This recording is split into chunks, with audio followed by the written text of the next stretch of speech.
And there we go. Just like that. Just like that. Here we go. Here we go. We'll wait just for wait for a few people to turn on. to come on board. And hope that I broadcast the link correctly and that they can see it and all the usual stuff. Yeah, I saw one or two links out there. Good. Could have been for last week's show though. Well, for those people that are joining this on the recording, welcome everybody to Knife Making Down Under podcast. We've just me and Kev from the usual crew, and we've got Tony Earwaker standing in for Mert. So we should have a good night. Tony's from Townsville. We'll let him fill you in on all the blanks, but he's just had a pretty awesome looking hammer in, and we'll show you some pictures and we'll talk about that tonight and go from there. Yeah, Kev, how are you been? Yeah, not too bad, mate. I've been occupying myself with a little bit of work, distracting myself with a whole lot of stuff that I shouldn't be entertaining myself with, but you may have seen my Instagram stuff where I posted up that I just finished forging half a dozen small full steel cheese knives for a customer. Spotted a bar of W2 that's been sort of screaming at me to make a sword. And yeah, lo and behold, 3 hours later, lots and lots and lots of fucking hammering. I'd forged myself out I guess a European style short sword. It's about 55 centimeters long for the blade. What was that? That's on your Instagram, isn't it? Yeah. Yeah, all right. So that was a bit of fun actually, because heaps of people that come to the forge, whether they're here for a class or just here to hang around, always ask you, have you made a sword? And yes. No, but I will one day. Yeah. And so now I've at least got the forging out. And I got technical this afternoon. I went and got the laser level line thing, set the sword up and marked a true center according to the laser. So tomorrow over the next few days, I'll get up to the workshop and start grinding out the profile on it. It's not too bad. I was only about 2 mil out in having it parallel. So the left-hand side of that was about 2 mil wider than the right. And it's forged with same sort of bevels as your daggers and stuff. And I've just got a slight flap running down the middle, but not sure at the moment if I'm going to get too creative or whether I'll just try and take it pretty sort of straightforward and just finish one and then go a bit crazy on the next one. I'm already saying the next one. Well, you're going to put a fuller in it, Kev? Well, that's what I was saying about being crazy. Probably. It's like, why not? you got that milling machine there, mate. Well, forge it. Well, I don't have any ball and mill bits to mill it. No, you got to make one of those things the Japanese showed us where they use it like a plow. Yeah, I could remember that. Yeah, remember that. The other thing is I've actually got a die that I made for my press that would probably work pretty well, but it's just controlling the squish so it doesn't squish too much meat out of it. The fuck up risk is high, right? Yeah.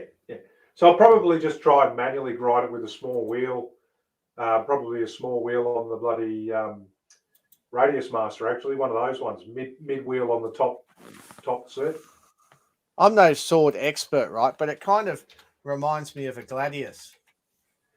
It's not as pointy, but it's got that similarities.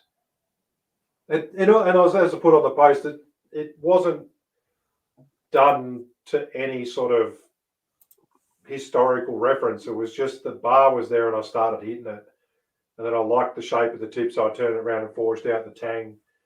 And then had to work in reverse because my forge is only, the one which I was forging in is only 400 long. So I had to sort of turn it around and set it diagonal and forge the back and forge the front, try and get it all working. But that's the capacity there without creating my new forge, which I have an old steel bollard sitting down in the other workshop that's about 750, 800 long. I reckon I could get a forge for that. But then I've got to run probably 3 burners to get it heated properly. I mean, it's all worth doing if you're going to make forges, if you're going to make swords relatively frequently. But the main thing is with swords is a lot of people think you've got to get the whole thing hot, and of course that's not at all true. You've only got to heat the part you're working, and the more, as most people understand, the more heat you take on a piece of steel, the more it's interfering with air, the more it decarbs, the more it's affected by the air. You're better off only heating what you can work at a time. So it's really only heat treating there. Yeah, and pretty much that was what I did. I just had the tip in there, forged out the Just point. the tip, eh? Yeah, that's what she said.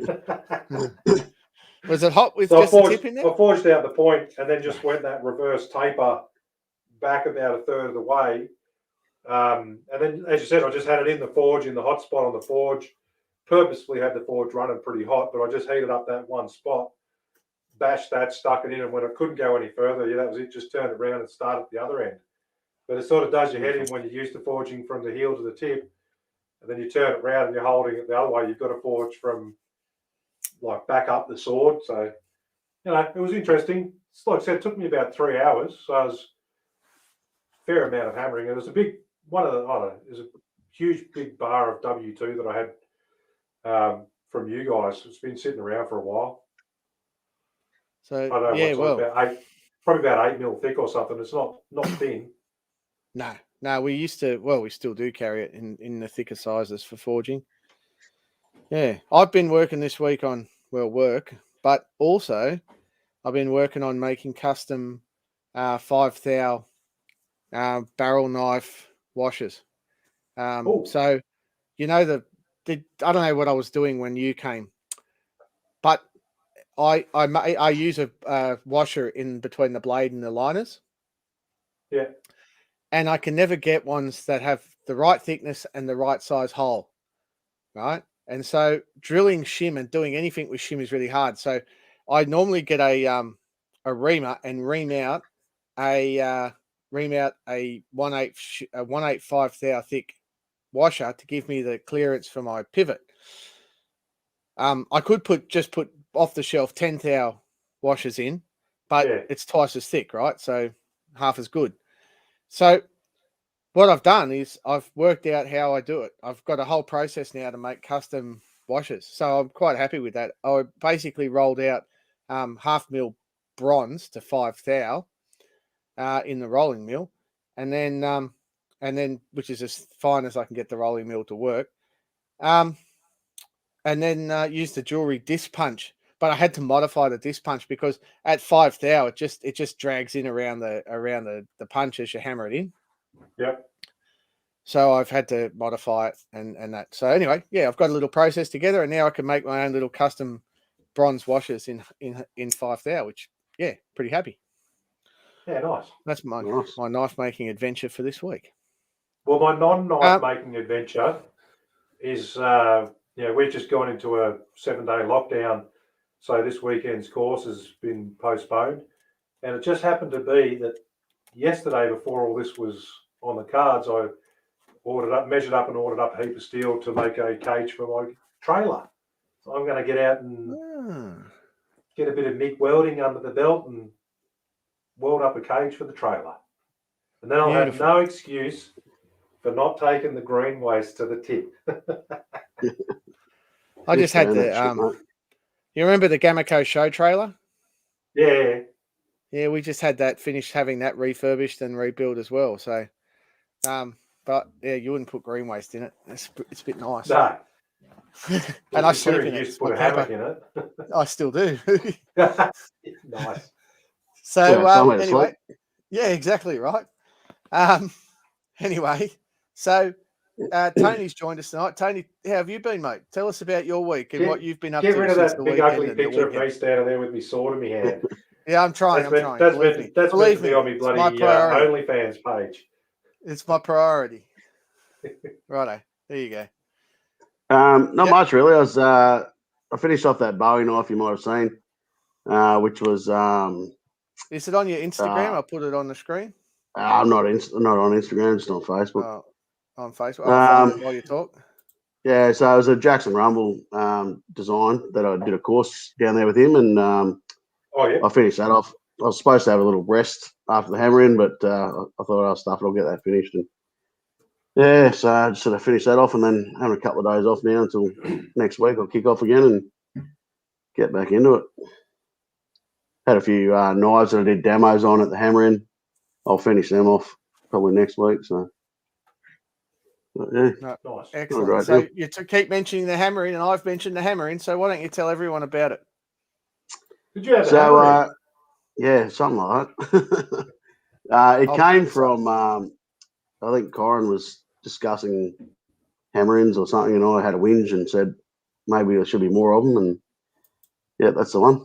And Corin threw it back on me and said, well, why don't you run one? And I'd had people, because I ran one last year, I had people asking me about it. When's your next one going to be? When's the next one? And I was like, oh, well, right, time is. Get started, I suppose, and organised one and got off my arse and organised one. And I guess the rest is history. Went out and got a heap of sponsors, and we had 20 at last year's, and I thought, oh, we can up that this year, and we had 30.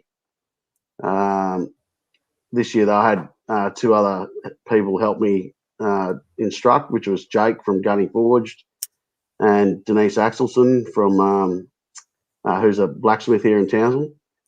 So we split up into two groups of 15, and I did one lot of lessons and they took the other lot. So, we did knife design and templates and grinding while they did some forging knives and basic blacksmithing. Then we swapped over and I did the other group, and then in the afternoon we did some heat treatment, and Jake did leatherwork and sheaths, both Kydex and leather, so that was pretty good. Went through some basic heat treatment and did some snap tests and file tests and did some hardness tests with my Rockwell tester, so that was good. People could actually see what we're getting out of them, so it's pretty good. We had a heap of sponsors, which everyone's probably seen because I was posting it everywhere on Facebook, and that just came about, I suppose, just asking people for to make donations, I guess. And we got a letter from the guild through Christian, and I sent that out to a heap of places. And in the end, we got a whole bunch of Tony. This was basically a guild Hammer Inn that was hosted at your shop. Basically, is the way that it worked. Yeah. Yeah, pretty much. Yeah. So we originally asked the guild, and I think you were overseas at the time, and sort of took a while, and then so I sort of started organising it, and then they did agree to it eventually, the guild, and we had the guild come on board, and it was good. So made a donation back to the guild of nearly $800 in the end. So it was, yeah. Yeah. Geez, that's pretty good. Nice. Yep. There's one little mill.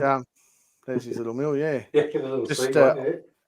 Looking on the video, guys, if you're on the podcast, on the audio, while Tony's talking here, we're looking at pictures of the event. So on the live stream, and it'll be available on my YouTube channel, so you can go back and shirt on there. Yeah, everyone wearing the event shirts. They come up really good, actually, the shirts. Yeah, good, nice. Yeah. You know, the first thing that I noticed about those, mate, is they're not black. That was the reason why I got these ones, actually, because I actually remember Corin saying to me once, I'm sick of bloody black knife shirts. And I thought, let's get something different. So I got so many shirts, and I'd say probably, I don't know, Kev, you're probably the same. 80% of them will be black, 90%? 90% of them are black, Yeah. No, that's good. So for the Southerners, mate, who are sort of, I'm in our house here. We haven't had heating. The heating system broke down about, 3 or 4 weeks ago now. So there's no heating in my current room. I'm in a hoodie. I'm looking at these photos thinking, that looks bloody fantastic. What was the weather like, mate, up there? Mate, we sit it in during the day at the moment, probably up to about 25. I've currently got the fan on in here, if you can see it flicking around in the background there. So it's still pretty warm. In the mornings we're getting down to probably 12, I suppose, which is probably your top for the day, I guess. Pretty much that was the top today, yeah. But I was still out in a t-shirt. Yeah, well, as you can see, we're all in shorts and t-shirts, and I don't think I've had the aircon turned off all year, so. And not a mask amongst you. A mask? Nah. Well, when Cairns had their lockdown, we thought I was going to reach down here, but We didn't. So yeah, it's Well, pretty you guys are still 400 odd k's away from Cairns, aren't you? Yeah, about 370 or something like it is, but yeah, about 4 hours.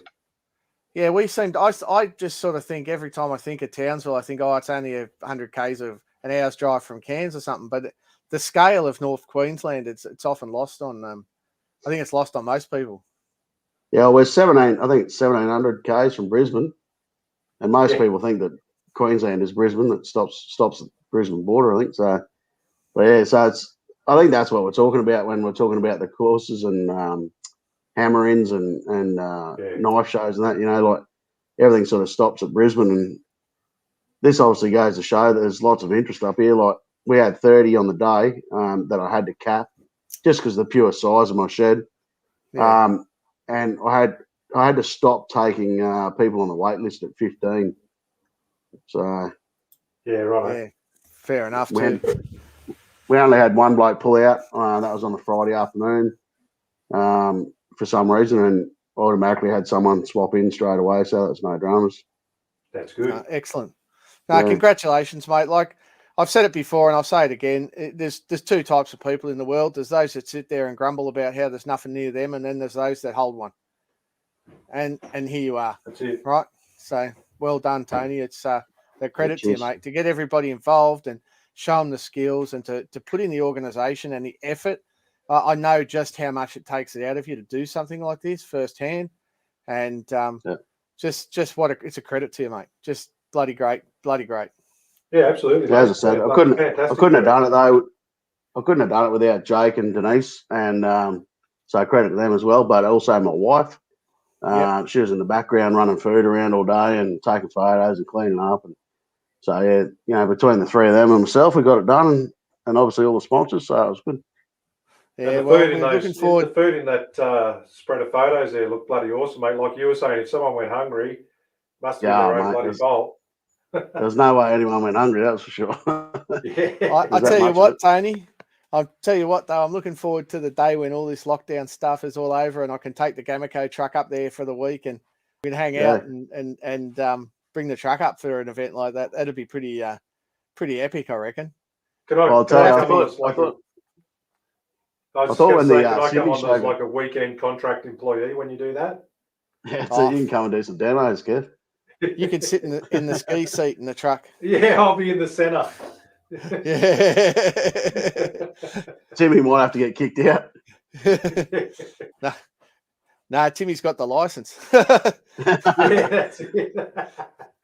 When the Sydney show got cancelled, like this was prior before you guys got locked down. I thought, oh, maybe Corin will come up now, and then you guys got locked down. I was like, oh, there goes that idea. Yeah, it would have been good, mate. It would have been good, but it just wasn't to be this time. We got up to.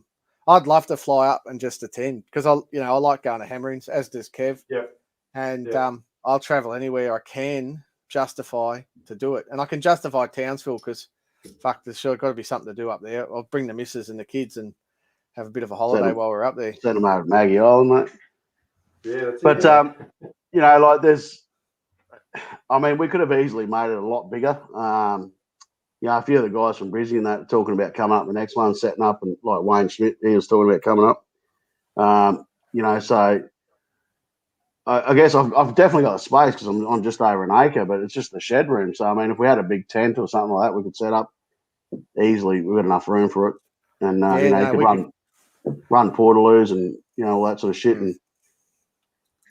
Wouldn't be any dramas, that's for sure. But on a similar note, mate, you don't want to go too big, I reckon. Nah, it takes away the intimacy as well. It's a nice balance sometimes. Yeah.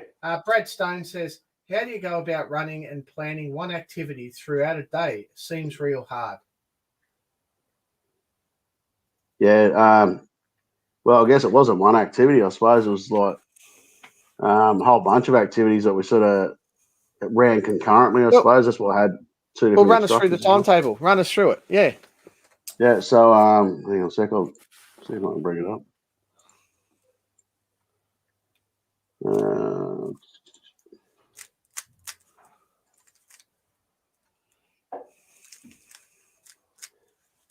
While you're looking for that, I'm just going to say to Jamie Bishop, You bring the fry pan, I'll pick you up on the way through. Yeah. That's it. And we'll get a fishing charter somewhere while we're up there. That'll be good. Oh, yeah. Yeah, well, it's funny Smash then the going around. Can't even bloody find it. Hang on. I know it's here.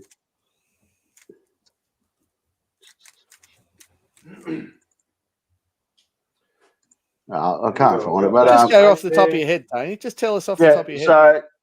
So we kicked off at 8 o'clock. I did the grinding, blade design,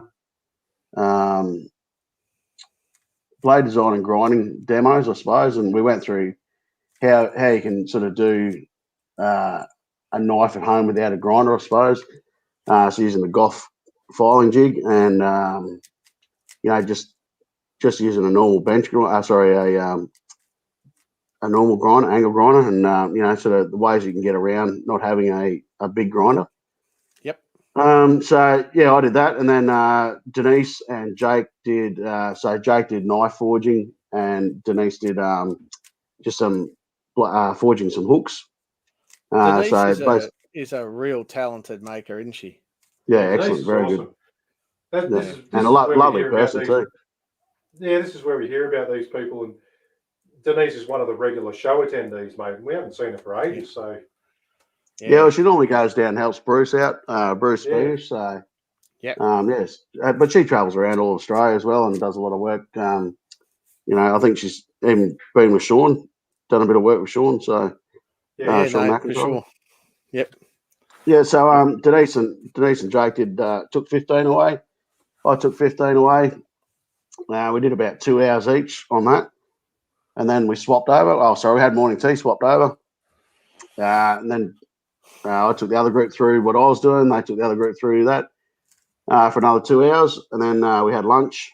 We sort of had a lunch break for about an hour because we had Amos Industries on board, and that was when who are in Brisbane. They sell a lot of drill bits and grinding discs and that sort of thing, and a lot of blokes are ringing up because they did a lot of special buys on the day for us. So everyone was sort of ringing up and booking in their orders at that lunch break. Then after lunch, we got back into the two groups again, and I went through heat treatment, just basic heat treatment on the 1075 steel. Basically, I heat treated the knives that were ground out, and I just wanted to show everyone what happens when you overcook a knife, and I dunked it in water as well, and I wanted to show how massive the grain structure is you can get, and how easily it snaps. It's a wonderful demo. It's a great demo. And then I hardness tested some knives on my Rockwell tester and showed guys the difference, like using a file and using Rockwell file tests as well. And at the same time, Jake was doing leather sheath work and how to do Kydex sheaths. And then obviously we swapped over again. We had afternoon tea then, and then we swapped over again. We finished up at about, I think it was 5 o'clock. And then we went through all the prizes and gave all them out. And we had 33 prizes for 33 people, which was good. Oh, everyone got a prize. Yeah, everyone did, mate. It was fantastic. And then, and then we just sat around and had a beer. And the last person to leave was about 8 o'clock at night. So that was good. It's a good day. That's a solid day, mate. That's a good day, yeah. Yeah, it was a big day. It took me a while to recover.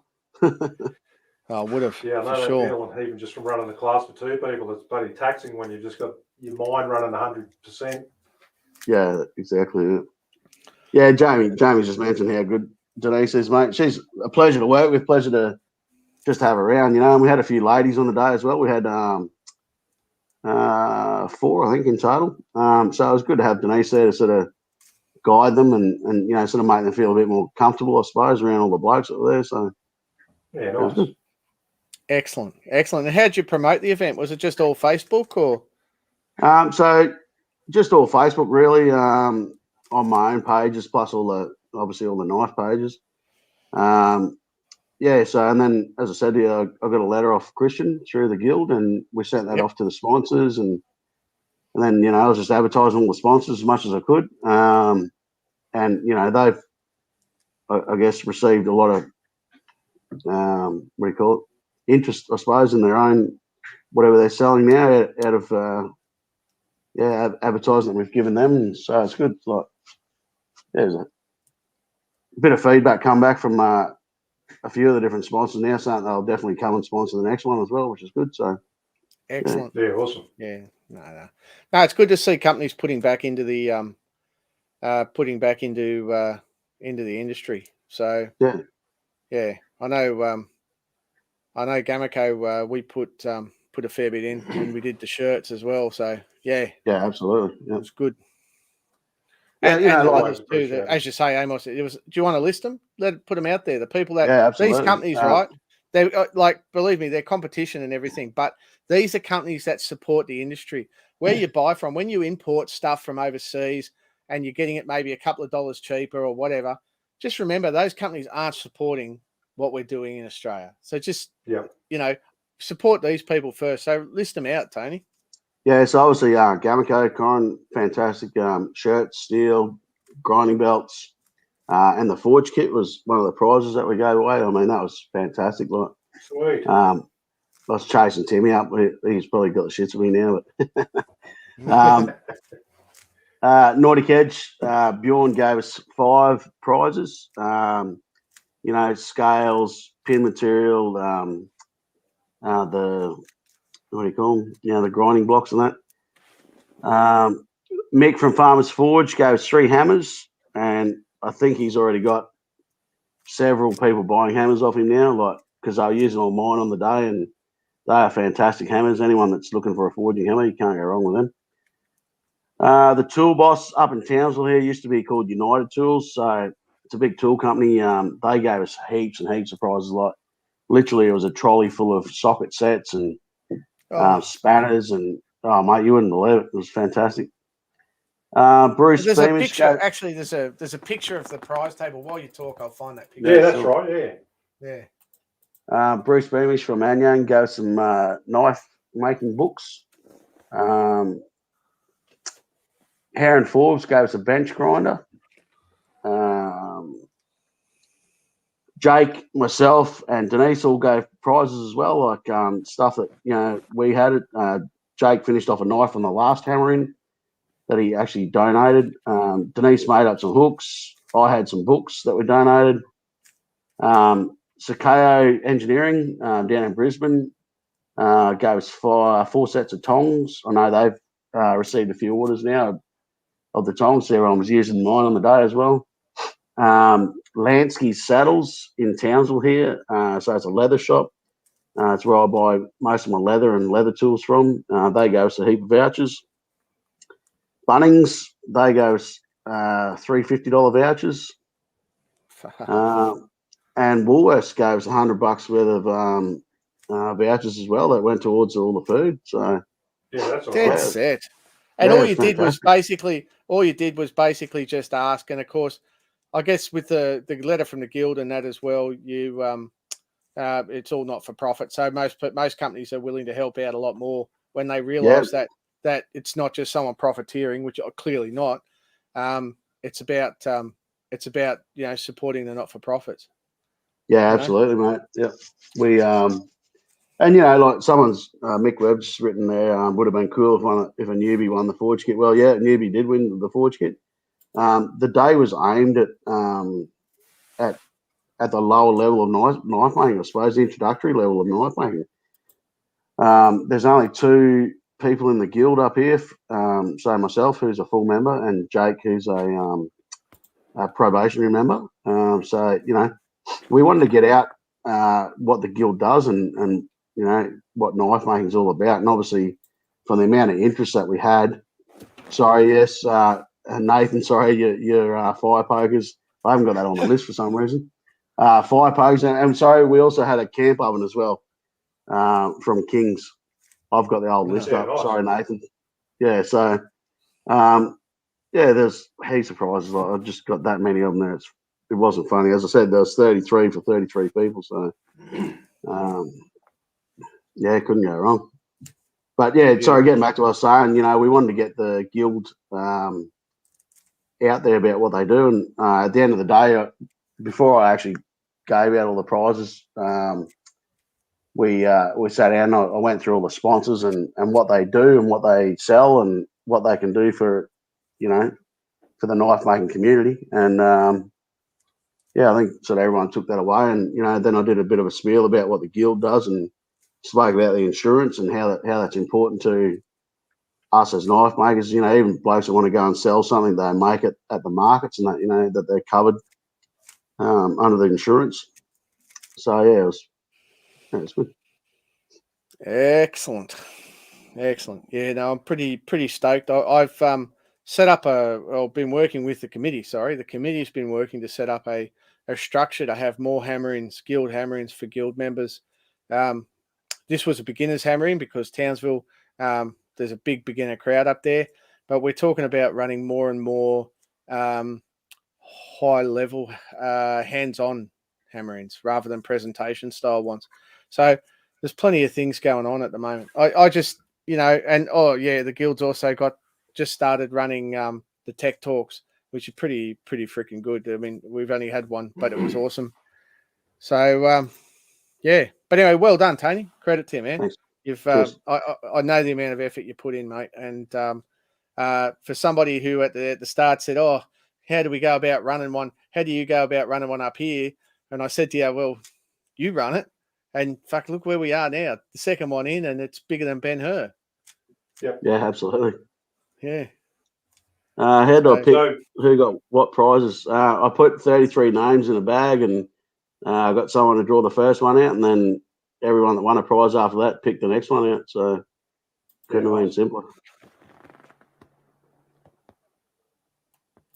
So with regard to Nick, with his thing on there about can't wait to join the Australian Knifemakers Guild, Corin, we had through our Facebook group an inquiry from Bryn, who's on here tonight. G'day, mate. Chonk on. Chonk on. Can we give an explanation for people about becoming a social or financial member of the AKG, and if they have access to the upcoming talks, which you just mentioned? Right. So the memberships, there's 3 membership tiers. At the moment, anyone can become an associate member. That's going to change soon. Probationary membership is for people that get their knives assessed and they pass a certain level, which is basically a 50% score. It's a pass mark. If your knives are passable, you can enter. And then there's full membership, and full membership, I think it's still 90% you need to get on your knives to gain full membership. And it's setting the bar high, but the guild is about a high level of standard. It's not about just a social thing. It's about standards, and being able to say I'm a full member of the guild has a certain weight to it, because it's not saying you don't get it out of a cornflakes packet. But anybody at the moment can become an associate member, but it's about to change that. The associate membership, people are joining and never going any further, and there's some concern that's not meeting the aims of the association of improving quality. So it looks like it'll probably change to associate membership can be for anybody who doesn't make knives for sale, right? You make knives, make as many as you want, but you're not commercially selling knives. You don't have your Facebook page. You're not marketing knives. If you get to that point where you're selling knives, we do ask that they become a probationary member. And if you're making knives to sell, you should be making passable knives. So that's probably not a terrible thing to be asking for. You know what I'm saying? What do you reckon, Kev? Yeah. You've got an opinion on this one. Weigh in. No. I'm all for it. Yeah. I said it was many years ago at one of the knife shows. We had one of the members come and talk to me, and I think I might have been a state rep at that stage. And they talked about, I guess for want of a better term, how easy it was to get into the guild, because there's no standards, there was no set process to go through for assessment. It was very, very a straightforward process. It was a matter of waiting a period of time effectively and then getting in. But the whole process of getting that standardized assessment thing, fantastic, love it, because when I was in the state rep side of things, it was really difficult to, it was my opinion on the day, how I felt on the day. Can people pass? Sure. Whoever else was a state rep elsewhere, how they felt on the day would pass knives or not pass knives. And It was fairly inconsistent. And I went through the training and assessment process for my Cert 4 when I was in the public service. And it's all about consistency and repeatability in terms of doing assessment. So the assessment documentation process and the fact that we're pushing the bar higher to guild membership at full level, I have absolutely nothing against that. I think it's fantastic. A 50% pass for your probationary membership is reasonably straightforward if you're paying attention to what you do in knife making. It's a clean knife. It's really all it is. And then you get the advantage with all of the people that do the assessments at the moment. Adam's now the one down for New South Wales and Canberra. We give pretty honest, solid feedback for people, and we don't beat around the bush, and we don't tell you everything's fantastic. Yeah, that's exactly right, Jason. We don't take it easy on you. We just say, right, you've passed, but here's all the things now that you've got to improve on if you want to get the full membership. And if that doesn't, push you to get to that level, then don't go to full membership.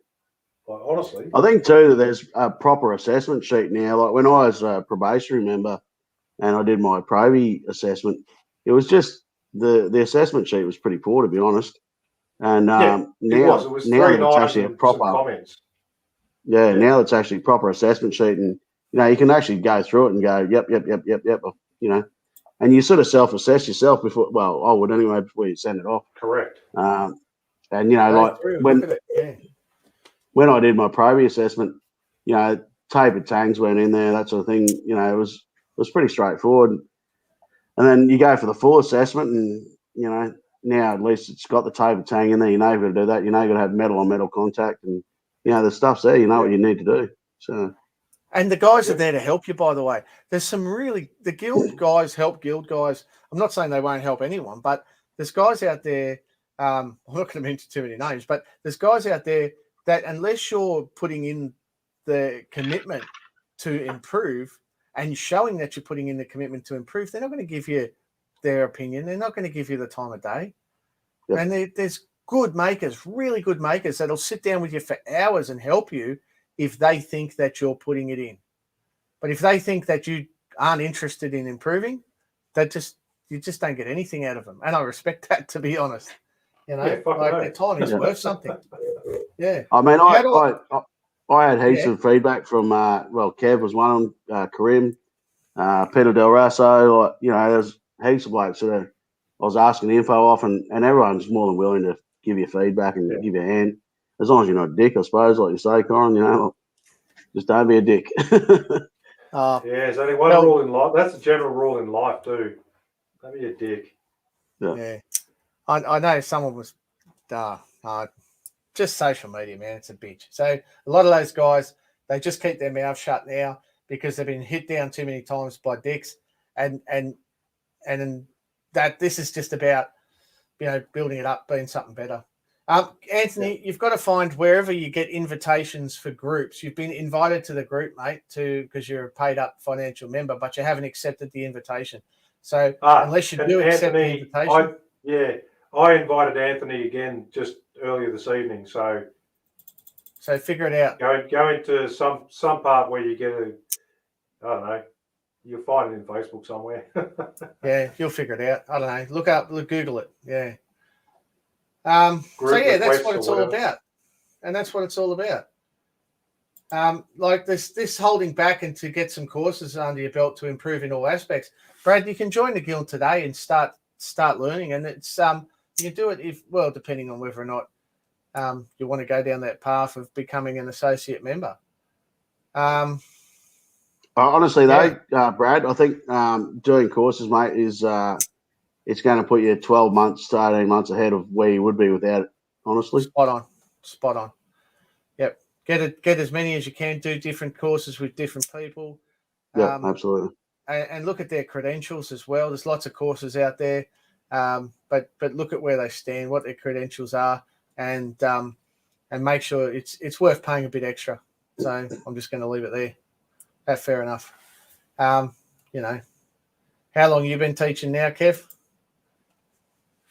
Probably about 5 years here, and then over at Darwin for a few years before that. Yeah, and then there's a long guys time. I was trying to remember exactly. Yeah. And there's guys out there that I'm going to mention Keith Flutter, good mate of mine, and Journeyman Smith, and Bruce Barnett, top bloke in WA, depending on where you are, of course. There's too many to mention, really. Adam Parker down in Melbourne, and Sean McIntyre, if you really want. I mean, I can tell you now, Sean's not going to be the cheapest course you ever do in your life, but wow. When you're talking about, there's a difference between what they say, the difference between cheap and good value. Yeah, exactly right. You rarely get the two things together. No, he's a good guy, Sean. So, Jackson Rumble's another one down at Tharwa. Oh, Jackson. Jackson and Adam and Matt teaches out there a bit now, but not often. So, Paul up in Brisbane, he's running courses. Paul it's like a stack of guys that we can really put you forward to. Like I get a fair few inquiries from all around Australia, and a lot of the time I'll just put them onto who I know is in that area, can run a course, and just say, look, go and see this guy. You don't have to spend the airfares and accommodation that way. Yeah, look, I'm just starting out myself, but I've just had people asking me about doing them up here, so I'm just going to start dabbling, I guess, myself. More so to help people out as opposed to running a full-time course like you guys do. But, yeah, I run them. I probably my wife's just going into retirement, so now weekdays are my weekends and weekends are my work days. So before that, I was doing 2 classes a month of up to 2 people normally, at a stretch 3 if they were good mates. Now I've got the time with my wife during the week. I just book weekends are now my work time. So complete funny shift in sort of thinking too, because I don't know what day it is half the time. And it's strange to think, oh, well, it's Friday. I better get thinking about the working week now. Jay Cross has put out some super crisp advice. And if you want to join the guild and get assessed, go back through our podcast episodes and find the one with Sean McIntyre. Yes. Go back to that one because he did a full presentation on what the knife needs to be, how to do it, and it's just the clearest understanding of what you need to do. Jay's advice here, make the knives super simple and super clean. And that's really all there is to it. Don't try and do something real fancy because these guys can see through fancy and will only see the flaws. Simple, clean. Right? Correct. Good knives. Big one too is the higher finish you go, and I do a lot of out of 1200 finishes buffed. It's just scratch essential. Like you're better off just leaving it say 600 grit as a flat finish. You know, it looks good buffed, but you just got so many shit to look at. So this is knife making down under, and down under means south of the equator. Oh, and here's a familiar face. Hey, you bastards! How you doing? Good, mate. How are you? Good as gold, Henning. Doing real well, man. Doing real well. Having a guys, welcoming Henning Wilkinson to the podcast. Yeah, sorry just for the people listening at home. Go for it, Henning. Hey guys, thanks for letting me waste your time getting back into the chatter. But you've all seen what's going on in South Africa, and I thought I'd just clear it up a bit because everybody thinks the country's burning, but it's not. It's just areas, but it's stopped now. So we're used to the country. We're used to the country burning, but it's for different reasons. Yeah. Yeah, I mean your fires aren't set. That's the thing. On this side, they start them with tires. So yeah, luckily that should stop now. Yeah, good. So yeah, how you did, mate? You were very much a regular on our little podcast, but then whatever reasons, obviously, the environment around that was going on, we lost touch with you a little bit. But it's fantastic to see you back on here. Thanks, mate. I've just been missing the chats every now and then because my kids had to go to school every second day, and they were split. So I was always on the road pretty much to get my kids to and from school. I would leave in the mornings at like 7, drop my son off, and then at 11 I got to drop my daughter off, and then at 2 pick my son up, and then just after 3 go and pick my daughter up. I wasn't really getting anything done, so whenever I had the time, I just worked. It was just for a moment there, Henning, I could have sworn that you were fucking Mert.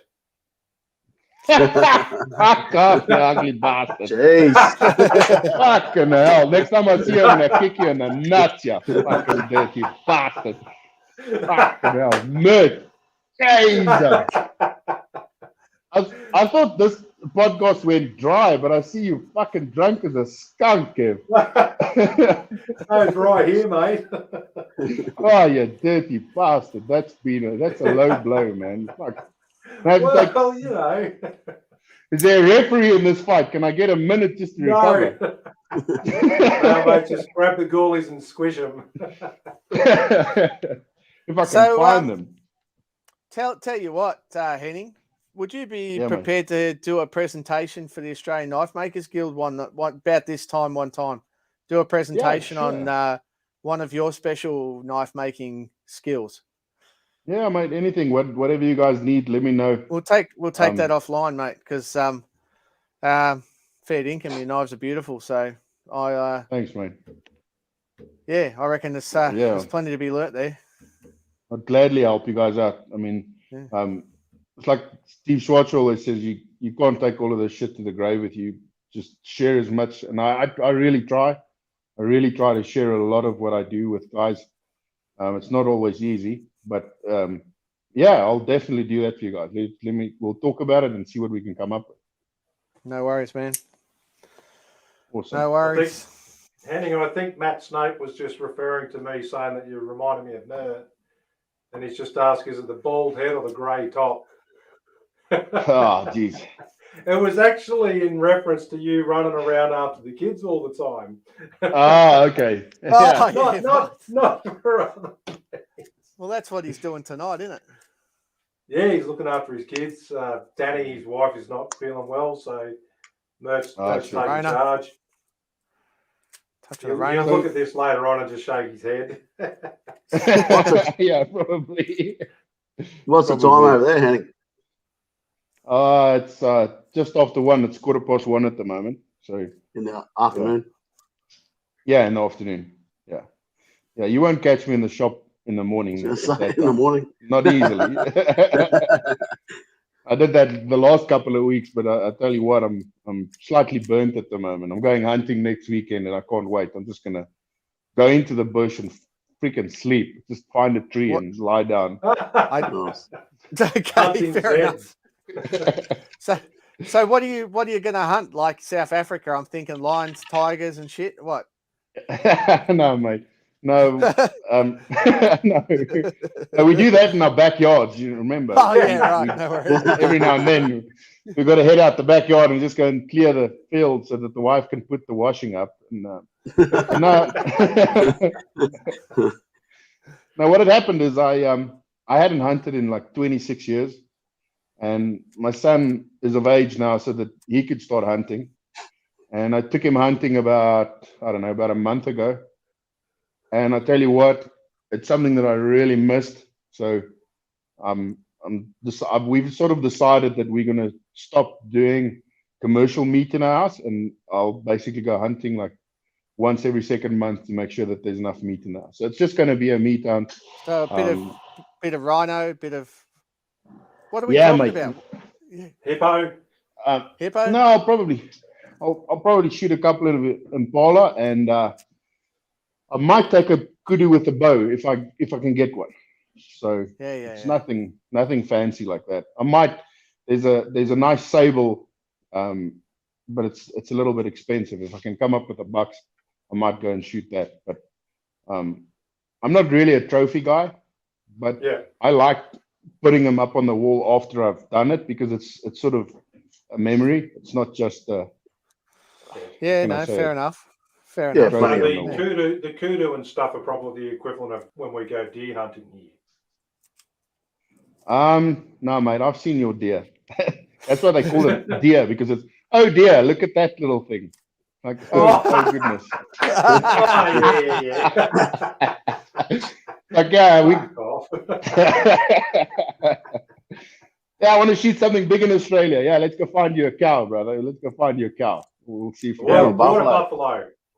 Yeah, water buffalo. That's probably much. I think as they much imported as them you get. over from South Africa.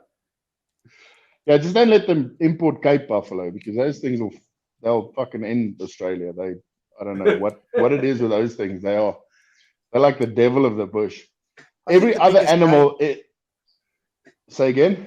I said to think the biggest game we've got here is camel. I think that's like the biggest thing you can hunt here. Yeah, actually it is. Yeah. Hey, do you guys One of actually the go and biggest hunt pests camel? too. Yeah, Yeah, my you can hunt goodness. camel, yeah.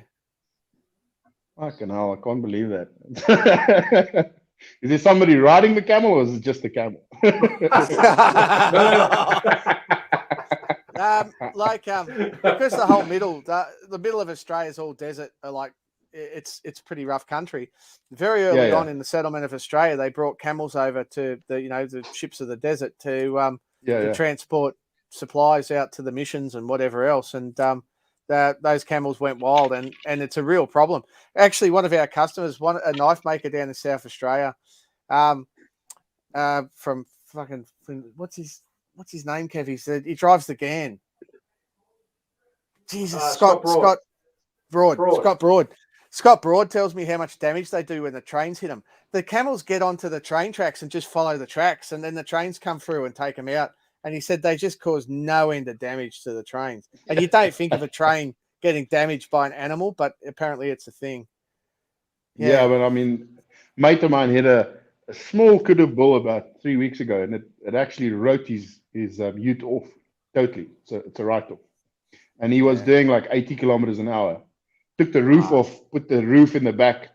When he saw the thing was going to hit, he just went and lay down on the passenger seat, and it literally took the roof off and put it on the back. My mate, we've we've interviewed him on this channel. My mate, Adam Coombe from Tinderbox Knives, he rode his motorbike off in a deer and himself ran into a deer on a motorbike. So yeah, that'll he lived, but yeah, he was messed up. Yeah. I think Jake Green goes over to South Africa hunting a fair bit too, doesn't he? I don't know. He was over here for that course with the guys from what were they called? Queensland Metal Artisans or something. Yeah, QMAC. But I don't know. I don't know if he went hunting. But I know that's quite a big area. So. Yeah, if you're into hunting, it's pretty cool to come out here because I mean, like the farm I'm going to it's not even a hunting farm, and they've got 19 species. So. Sure. Yeah, it's just a cattle farm with a bunch of wild game that's just there as well. So at the end of the day, they just make up the price and you pay and you go on. But how big's the property? There's 4 properties together, and I think it's probably about 150 hectares altogether. But what I like, what I like about it is it's not a lot of small camps, because what they do in South Africa is they've got some hunting farms where they'll put in smaller camps so that the guys don't battle too much to find the game. Yeah. I don't like hunting like that. I want them to be able to run away if they see me first. So it's got to be a hunt, not carnage.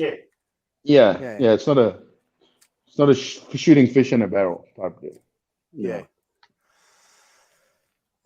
So if you guys ever want to come over, you're welcome. You all know. I don't want to get shot and burnt and pillaged when we can. Except fucking Kevin, just for that mood, you'll sleep in the outhouse, bro.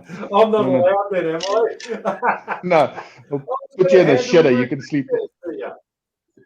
We had Yeah, it on the that- cards in 2019. We were putting together a sketchy plan to come over and do a like our Japan tour, but South Africa. But yeah, the world's changed since then. So yeah.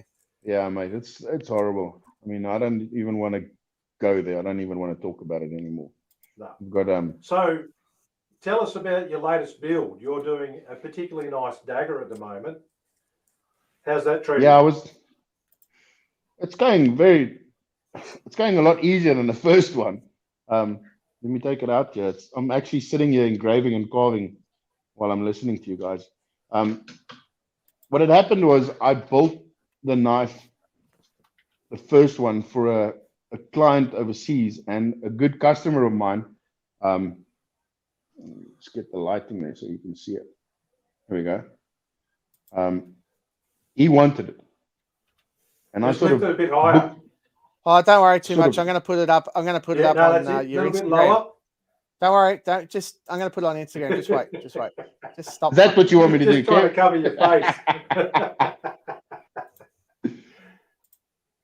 And Bloody hell. a good customer of mine asked if he could have it because he's got a similar one that I did a while ago. And I said to him, I'm sorry, but it's sold. And he wasn't very happy about it. And I thought, you know what? I'm going to make him an offer. I said to him, I'll build you one that's similar that'll suit the one that you got better. And he accepted it. So decided I'm going to do that for him. I think you've gone too far there. Would you pay $10 on your OnlyFans to watch naked videos? What? No, Yeah, we've mate. got to cut it there. That was disgusting, Kenning. I don't want to see that. I wouldn't pay for that. For those Hey, people mate, you listening gotta- to the podcast on audio only, count yourselves lucky. So that's an integral. Am I looking at a single piece of steel there, right? Yeah, mate. It's a full integral. Total It's integral. just it's welded together, but yeah, it's a solid piece now. No, Pretty much welded everything. together is fine. That's still integral. Yeah. Yep. Yeah, that front of that guard nearly gave me a heart attack, but I finally figured out how to do that. So Yeah, from now on, you're it a should be nutcase, easier. that's for sure. Thanks, mate. I'm going to take that as a compliment because one of the other guys said, have you gone mad? And I said, that would imply that I was sane at some point. And But did you notice on that last screenshot, it said, liked by Kev's Forge and 403 others? Yeah, I see that you like my work. I have a look You at yours as well, but you still haven't blocked me yet. I might just after this for that fucking No. just smirk. But luckily, you've explained it, so I'll let it settle. And then I'll fucking decide what's going to happen. So what are you carving with that carving? So is that being done with like a hand engraver or what are you doing? I'll put it back up on the screen. Yeah, I've got a GRS Gravermac that I use for most of the outlines, and then I've figured out. I didn't figure it out myself. I was sent a video clip that showed that the guys were actually using, instead of removing material, they were pushing the material around. So they used small little pins. Let's see if I can find it, and then I can show you guys. I'll put you back on just a minute. Yeah. You've got these little like hammer pins, and I mean this thing is small. It's like I'd say about 1 millimeter on the front, and you use your air graver to hammer that steel and to move it in different directions. And you sort of it's not just carving, but then the big work is more cleaning it up after you've done it. Right. So it's not a rotary tool though. No. What I do use, I use the rotary tools for the polishing. Yes. I don't know if the normal Fordhams work well, but then I use these little rubber wheels. They're used by jewelers. You can get them at any jewelry supply. There's the camera. And you get a bunch of different grits in those. And once you've learned how to use them, because you can literally take them and shape them on a file if you want like a knife shaped one or you want a round one, you just shape it to whatever you want, and it just polishes brilliantly. I use those all the time. You get those in. Let me show you if I can find them. I actually cleaned up my shop, believe it or not. My wife walked in here and said, "Shit, he's gone and done it." And I was like, "What have I done?" She said, "Screwed up the weather again." And believe it or not, the day after we got a cold snap. So it's like, okay, I've done it. It was me. You get them in these in round as well. So that's you get them in a 6 and an 8 mil round. Yeah. And tell you what, once you've figured out how to use them, if you're soldering on guards or cleaning up stuff like that, it's just brilliant with it. It's really, really good. Well, I'm actually working on some stuff for Patreon where I'm going to do a video on finishing, from basically grinding to hand sanding to polishing, carving, cleaning up, solder work, all the little nitty gritty things that takes up days of your time. I'm a really, really lazy bastard.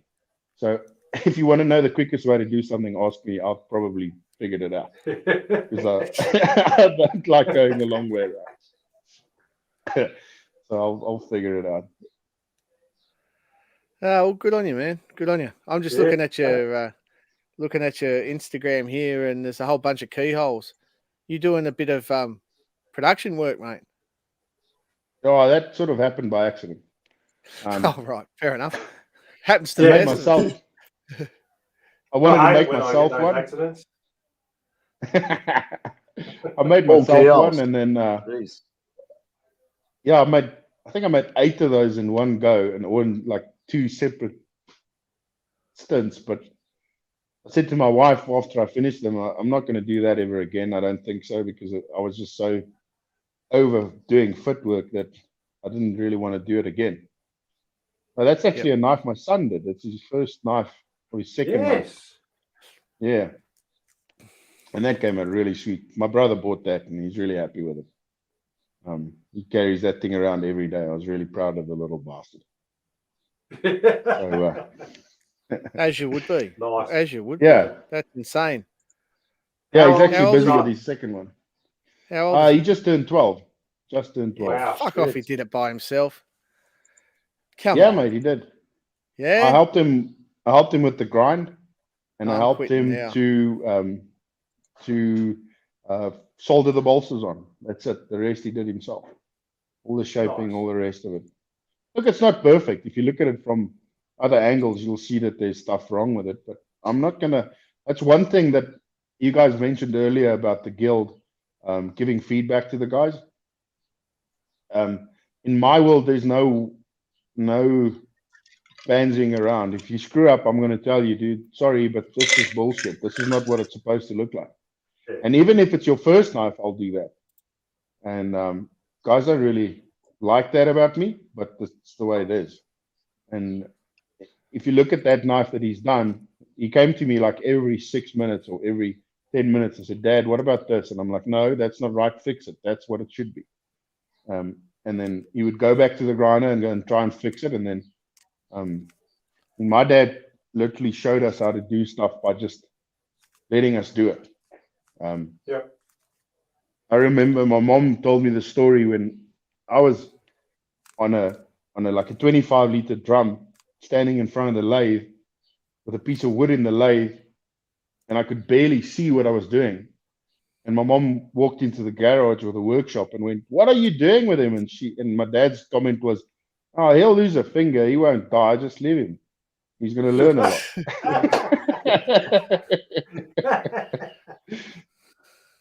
And I'm very thankful for that. School.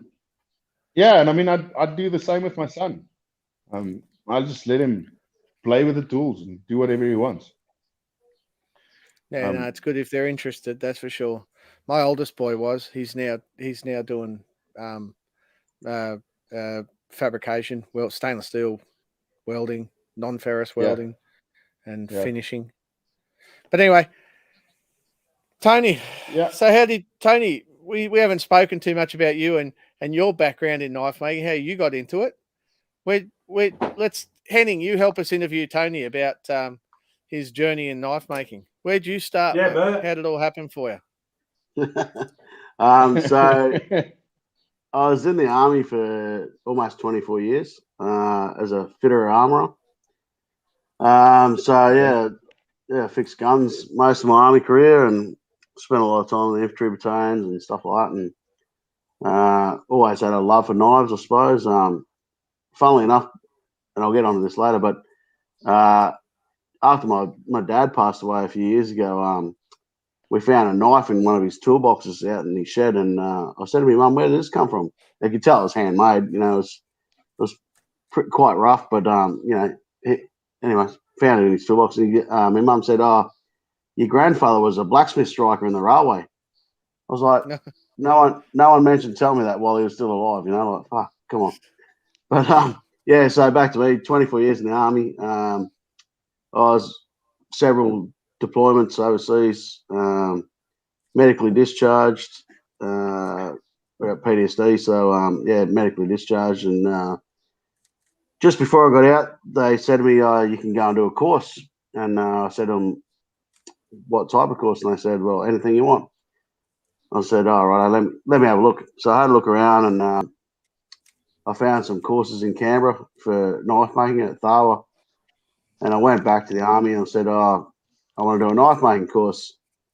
And the lady that was organising the course, and she goes, "You kidding, eh? You reckon you're going to do a knife making course for PTSD?" I said, "Well, I can go and buy a fucking Stanley knife from Bunnings, and I can kill someone just as quick with that as a handmade knife." So, and she sort of took a step back and went, "Well, you know, that's just how ridiculous it is that, you know, you made that comment." And I said, "Look, just put it to the army." And she put it to the army, and they said, "Yep, no worries." And a week later, I was spending a week down with Karim. I made, I think, 5 knives all up over the week, forged plus just stock removal. And I was discharged in October 16. And I suppose the rest is history. I passed the guild assessments and worked my way out from there, I suppose. Yeah. It's funny, Tony, because I do some courses here at my place because I used to teach at Tharwa, now I do it here, and I do one-on-ones and 2 people normally. And I've had quite a few guys come through with PTSD from service and stuff as well. And it's one of those things that you just get into and you can really absorb yourself into. Yeah. Just learn and just love it, and it's creating with your hands again. But they've all said the similar sort of thing is you go and serve your country in a military sense, and then when you come back, you got something like PTSD, and they wrap you in cotton wool, or you can't make knives. So they think you're a hang on a second. Yeah. In active service. That's exactly why I was shaking my head.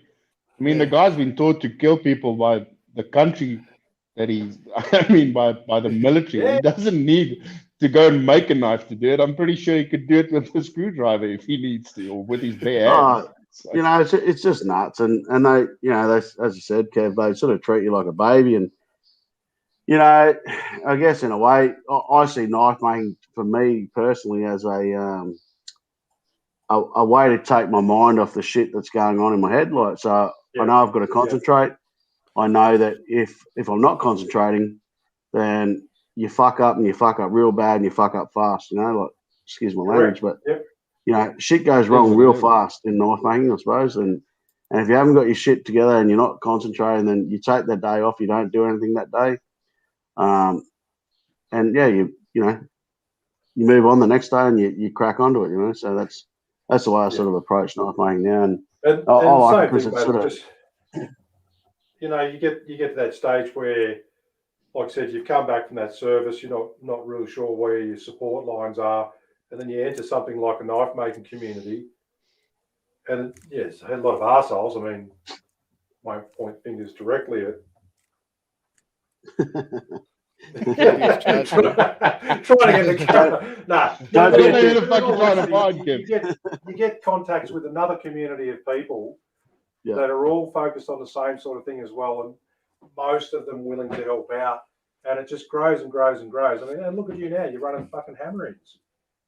And, you know, like I did my course with Karim. I think I was probably one of his guinea pigs, I suppose, for the I defense think so, the 5 days, guys.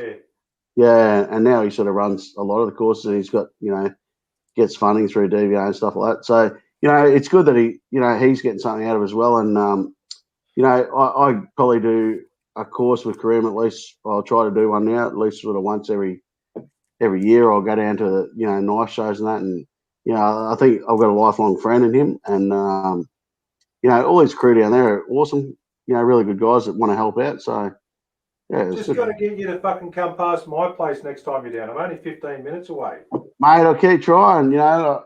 Half the time I'm hungover, I think, you know. You literally drive past from the airport to Karim's. I know where you're coming from. Literally drive past him.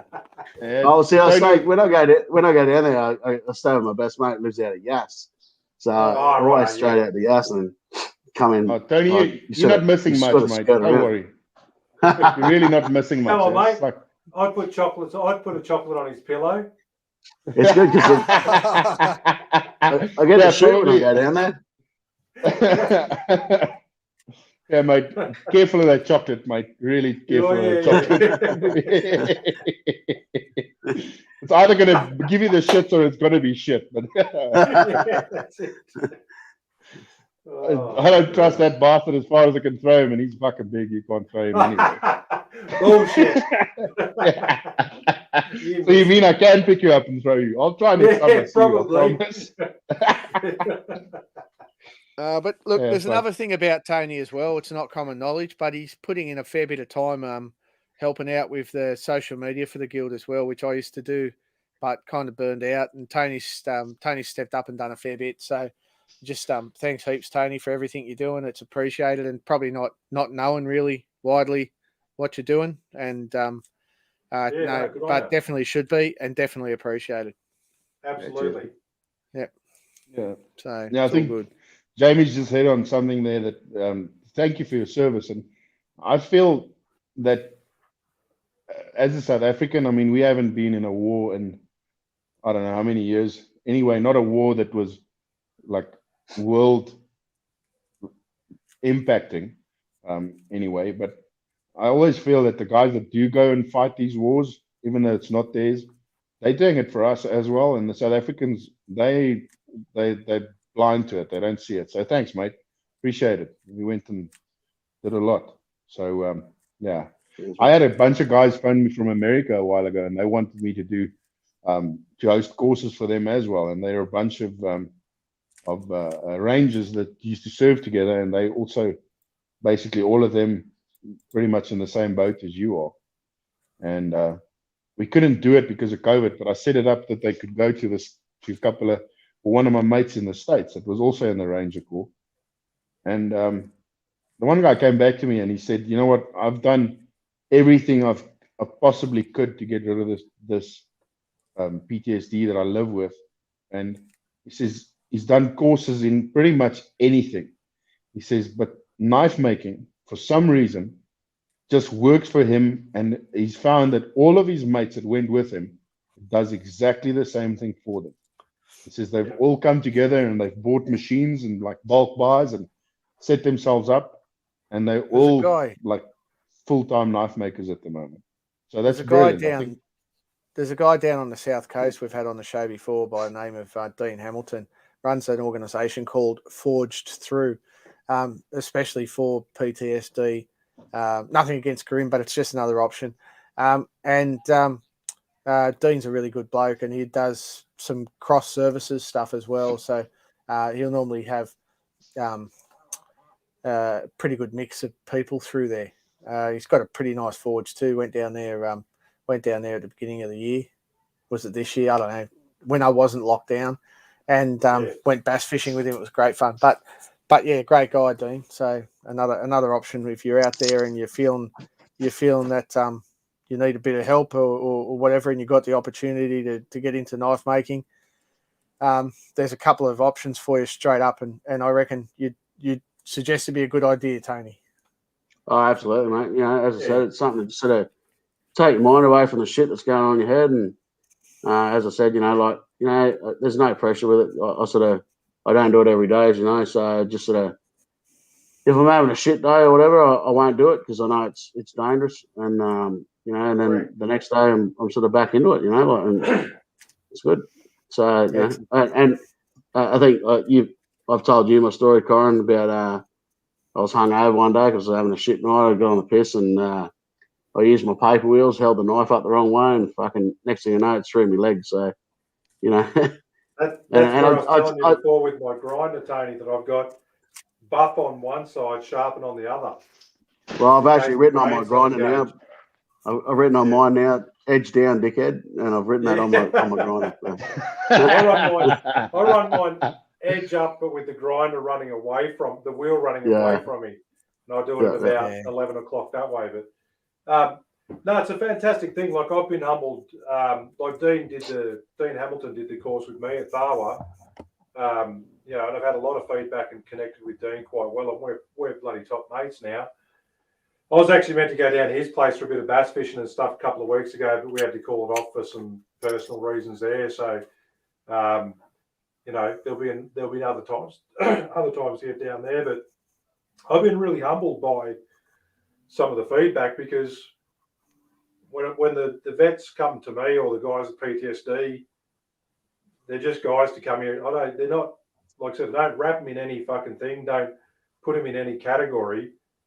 But you just talk to them and just go, okay, do you have any triggers? Obviously, because we're going to work with loud noises, sparks, and all that sort of shit. And just let me know. Be honest. And if you need time out, we'll have time out. But I've been really humbled. Like, I've had some guys come through and, 3-6 months later, just had some really, really touching messages from these guys about how much of a profound change you make in what they're doing. And they're doing the same thing. They've bought a grinder. They're doing this stuff. And they've found some focus where, I think it was Jamie was saying on one of his comments there, the worldwide knife making community is the best group he's ever been associated with. And it's pretty fucking much like that. There's a very small percentage of knife makers that aren't willing to help other knife makers. Yeah, absolutely. And it's like no conditions, no strings attached. It's just fucking, let's go for it. Oh, look, mate, I think the worst thing you can do is wrap anyone up in cotton wool. I don't care who they are. I guess as long as you prepare the person for what they're going to do, I suppose, like prepare them so they know what's coming. And then there's no shocks, I suppose. Guys with PTSD, then they sort of prep themselves for it and they're ready, I suppose. And then you'll find there's not any out of the ordinary things, I suppose, happen, because they know it's coming. Yep. So they prep themselves for it and they're just like anyone else, I guess. So yeah. Yeah, I found that ex-military guys are probably they're probably the That's why I get along well with you fuckers. I was about to say that most of my best friends are ex-military guys because I like taking the piss, and I think you guys did that on a daily basis, like every second. So where people want to wrap you up in cotton wool, you guys are actually the guys that aren't so touchy feely. You're not. I mean, you can literally rip the guy a new one, and he'll laugh at you, and he'll be like, "Okay, that's brilliant." Man, I don't know how many mama jokes I know. Fuck me. Kev, if you do go bass fishing with Dean, you've got to beat my bass. Fucking hell, what's that? Is that a gun? Oh, mate. You're setting the bar high there. Yo. I was going to say. No, but Kev, you've got to catch a smaller one to beat him, dude. You've got to catch a smaller one to beat him. So you've got to work it out. They don't go that small. Hey, Corin, when you hooked that one and you set the hook, did you hear a popping sound? I just didn't even realize it was a fish until it came in. I went, oh, my lure's bigger. Oh, it's a fish. Next time, just listen quite carefully because that popping sound is you pulling it off its mom's tit. It's going. Oh, yeah, right. Good idea. Probably Oh, Carl it looked a little was a cute bastard as little- well. It was a cute little sucker, though. He's all right. Yeah. I hope you give it He a kiss, mounted man. it and then threw it No. back in the water. Yes. He had a rough start to his day, that little fella. Knowing Corin, he did more than just give it a kiss, mate. Nick Webb says, put your arms closer to the camera when they're little ones. Yeah, Nick, my arms were out as far as they go. You need to stand up in front of a G.I. Joe that's got a beard. Yeah, I was just thinking the same thing. Oh, shit. Oh, good. That's good. Well, boys, what are we doing, Kev? You wanted to go for an hour. Do you want to keep it running? Or? No, well, probably a good time to give it a bit of a call it quits unless anyone has any questions they want to ask, especially we've got Tony and Henning. Let's take some questions from the crowd. Mert number 2, Mert Mark 2. Mert Anything Mark you want to ask these guys while they're still here, chuck it up now in the comments and Corin and I'll have a look through. And funny accent, great jumper, bald head. Yep.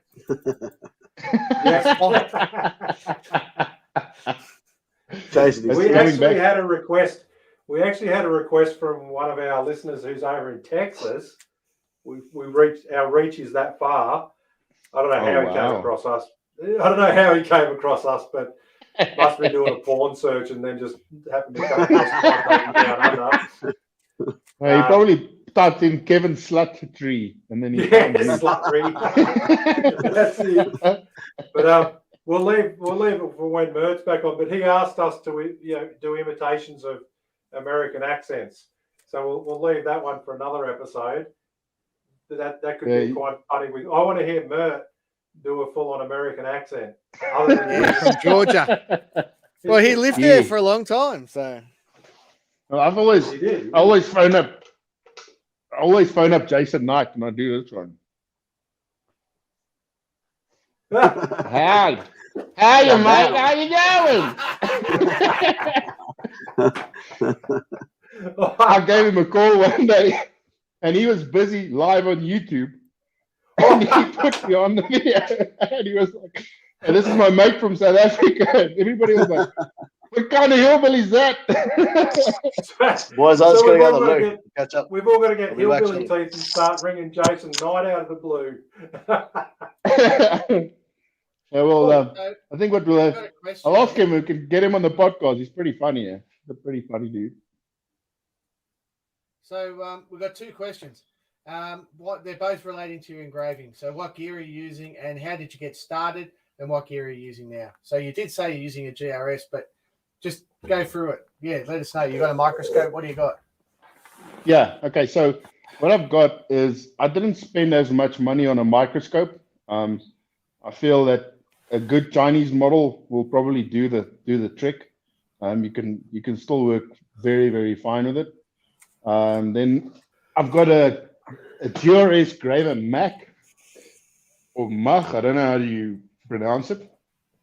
And then as far as hand pieces, I've got the Monarch, the 905, and the Magnum. But if you've got the money to buy a system, have a look at the 905. The 905 handpiece will pretty much do whatever you want, and spend good money on sharpening gear, because it's tough to. Everybody always buys the handpiece and the machine, and then they think, oh, I'll sharpen it by hand. You're not going to be able to. You're not going to get what you need, because sometimes you literally have to change the angle by 1 or 2 degrees to get the thing to cut right. What else is there that's engraving wise? That's pretty much it. I haven't really spent a lot of time engraving. I actually only started, I think, about 2 years ago. I started doing gold inlay work, but I had the machine for years. And then how did I get started? Well, what happened was I was working as a gunsmith apprentice, and we had this one client that was the guy with the money. He would always come in there with the best toys. And he came in with an Emerson Commander, and I wanted that knife so bad. And back in those days, they were about 3,000 rand, and I was working for 1,600 rand, and my fuel to get to work was about 1,800 bucks. So I couldn't afford it. And my dad always said, if you can't afford it to buy something and you really want it, then make it. And I started putting out feelers and finding steel, and then someone gave me the number to Carl Smith, who is probably one of the best Damascus makers in South Africa. He wrote a book on Damascus making, and I started visiting with him, and he gave me an invite to the South African Guild Show, Knifemakers Guild Show. And I went there and I bought all the gear that I needed. And I came home and I made my first folder. And that was also the last time I ever worked with stainless, because the weekend after that, Carl invited me to come and forge a blade. I forged the blade, and then the weekend after that, he invited me to come and make some Damascus with him. And that was me. That was me done. I literally spent like a year and a half getting money together and getting parts together to build a press and get an anvil and build a grinder, and that was it. I just started making knives. And I haven't looked back. It's just always been busy with knife making somehow. And I think, sorry, Corin, if I could jump in. Go for it. I think one of the biggest things for the newer guys is, and I sort of picked this up on the weekend with the hammering, was that everyone thinks they've got to have everything to start off with. You know, like they've got to have an anvil, they've got to have a forge, they've got to have a grinder. You know, like, and I guess we sort of took it back to basics on the weekend at the hammering, and just sort of said, you know, you can do this shit with files and a fire out the back, really. You know, if you really want to push it, you know. And everyone was just so shocked, I guess, that they could do shit without having, you know, all the biggest and flashiest machinery, you know. Like, so it was good that we were, no, exactly. It was good that we were able to take it back to that level, you know. I always tell the guys that, because they'll walk into my shop and they'll go, wow, you got like 2 milling machines and a pantograph, and you got this and you got that. I'll never be able to afford it. And I'm like, dude, this is 20 plus years of collecting tools. You don't need that. You need a drill press and a file and time. That's all you need, and you can make a knife. So to keep that real, I'm just going to add this to the stream. This is a Roman multi-tool, right? This is made without any, had a spoon, had a blade which is rusted out. This is obviously a relic that they found. But it's a multiple blade knife tool. Brilliant. Made by Romans. Do you think they had a grinder? Do you think they had all that gear? They didn't have all that gear. If they could make that in those days, you can do better with access to just Bunnings and buying some basic shit on the internet. I mean, absolutely. You know, just you either make knives or you make excuses. Which one are you?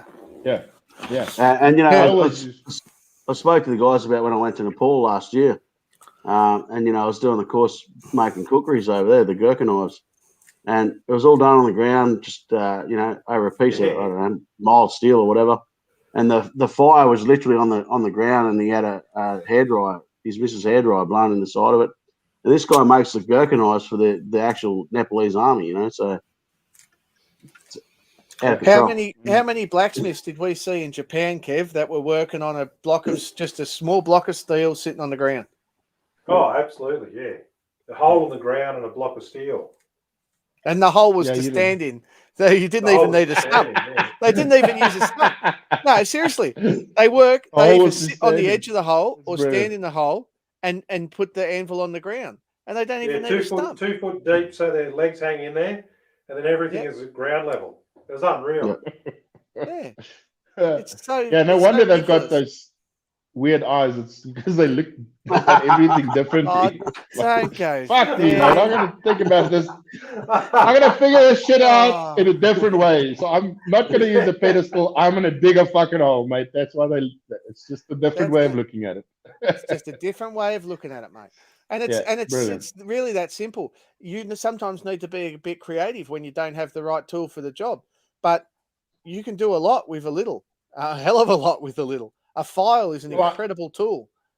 I always use the Viking swords as sort of when I get really fed up of a job and I'm like, this thing's just fighting me.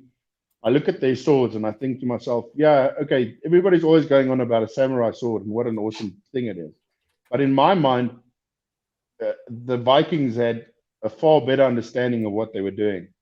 And if you look at the pattern welding that they were doing back then, and I'm trying to forge a stupid little piece of Damascus and it doesn't look the way I like it to, I always think to myself, well, these guys used cow urine as flux. They used, I mean, where did they get an anvil from? Was it a rock? What did they use? I mean, they didn't go to Bunnings, that's for sure. Like, you know. No. So, I mean, if you look at what they did, it's far more to me than what anybody else's or the older work. I mean, that Roman piece that you just showed is brilliant. It just goes to show that we humans, we were made in a way that we could literally make anything that we put our minds to. And that's the thing. If you really want to make a knife, get off your ass, man. Get out in the shop and take your wife's old spoons and flatten them on whatever and start making. Just start doing something and you'll very soon see that it's not as hard as it looks. Here's another classic one. It's they're forging swords, but they're just a little stump post anvil hammered into like a bit of wood or something. Just simple stuff to get started. Yeah, I'll tell you something that makes me laugh though. As you watch like Forging in Fire, for example, and a lot of the Yanks, they've got like they're only using a bit of rail for an anvil, but they've got a power hammer. It's like they must be cheap over there or something, like, you know. Yeah, they are. I mean, David Lish posted a thing the other day. It was a forge, an anvil, and a hammer for $4,000. And I was like, what the hell? Just freaking knocked me over with a feather. Yeah, we've got this running joke in South Africa. If you want a power hammer, you've got one of three options. You either build one, you import one, or you wait for somebody that's got one to die. So I got my first hammer the third way. So yeah, it's, over there it's like they're everywhere. I mean, they're everywhere. $3,500 for a nice little giant. That's brilliant. I wouldn't mind paying that. And then you get an anvil and a forge extra. And they're a fun hammer too, those mechanical hammers. They're quite fun to use. Oh, they're fantastic. Yeah. But once again, I did my first Damascus billets on the anvil with a hammer. Oh, geez, there's Dino Handsucker. That dude ate his whole fucking family. I don't know how you get that big. Oh, Dino, don't you listen to him? Dino, how are you, mate? I don't know how he got that big. Sleep in that enormous bed of his. Sorry, no, Dino, you're all right. The other day he said, this is my best friends. And I was like, fuck, are the last two left? You've eaten all the rest of them, you big bastard. Oh. So on that note, yeah. Aren't you glad you let me on here, Corin? Oh, yeah. No. Yeah. Hey, do you know the funny thing? Henning, letting you on? Yeah. You have more stable internet than what Mert does. Mert does. Yeah. Yeah, you know what? You guys let me on here with really bad internet. I don't know if you remember. I had to go and sit outside the first couple of times. We saw you miss and then, hey, watch it. Yeah, bastard. Anyway, so I went and got proper internet because I was hoping that you guys would let me on here more often. And then I would like send messages to Corin like a little puppy dog. Dude, would you let me on here? And now I've probably gone and fucked that as well. I'm never going to get back on here because I called Dino a huge bastard that eats his mates. Dino's angry now. Dino, say again? Dino LMFAO. Bullshit, Dino. Give it back, mate. That's not the Australian way, mate. You know what that means? You know what that means? Is leave my fucking ass alone.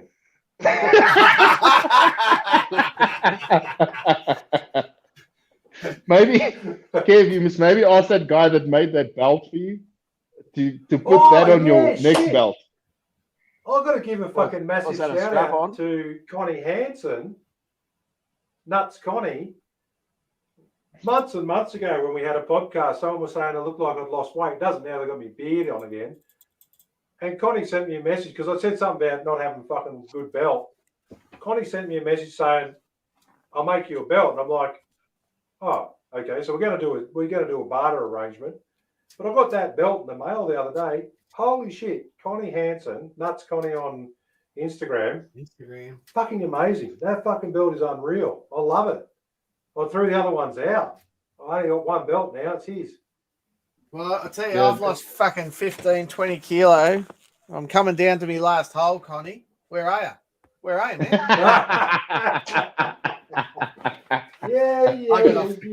I've been off the alcohol and I've lost heaps since I did that. I've been on the alcohol and I haven't. Yeah, I've heard of guys that have lost their whole fucking house because of alcohol. That's a lot of weight loss. That's a loss. Yeah. Like wife and kids and house all in one go just because of a bit of booze. Can you believe it? just a bit, yeah. I was Why probably off the coming piss close guy? to that, to be honest. But anyway, all right. Let's Sorry, I just want to answer Mick there. He's asked if I use my knife to dress animals, and yeah, man, I do. Here it is. This one. So I'm contemplating having my son engrave arsehole on here so that I can't sell it. do you know? Because I really hang dig on. this knife. Do you know what we do in Australia? There's a bit of a tradition. In Australia, this is a real thing. We get a dick engraved on it. Yeah. Darwin. Dad doesn't. Dick and balls from Darwin. A dick and balls. Just get a dick and balls on there. And mate, there must be, I don't know how many thousand knives running around with dicks and balls on them now. The thing I'm telling you. Might do that. Just might do that. Do I do probably it in got gold one in the or how do I cupboard. do it? I probably got one in the cupboard I could go and find. So I probably do that. That's a long story, but anyway, that's a thing. Courtesy of Yeah, Darwin mate, no. for her and his laser engraver. All right. Well, Yeah, guys. let's wrap it up, folks. Yeah, blah, blah. For the silence here, we're just having a read of a Long one on the screen. Yeah. That's Jake that helped me out with the hammering. Oh, right. Yeah, cool. And Jamie Bishop says he has a cock and balls on his Leatherman. Yeah, no doubt. That fucking two Leatherman's posts a up. beast that he's got Two posts up, he said, I am still a fat fuck. Yeah. Anyway, look, let's wrap it up, guys. Thanks everyone for joining us. And Tony, and ladies, Tony, thanks boys for and coming girls. on. And like I said, we Cheers, mate. appreciate your work. Appreciate you putting that hammering together. I'm sure the other 30 people plus 15 tacked on very keen to get back to your place.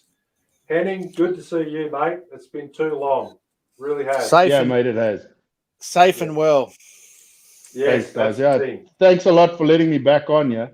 Oh, no hopefully we worries, can- mate. Normally I finish the podcast, go to Facebook and go, oh, and he was trying to get on. Pretty And, much don't every worry fucking about time. Yeah, But anyway, we But got there guys, tonight because I was flicking around.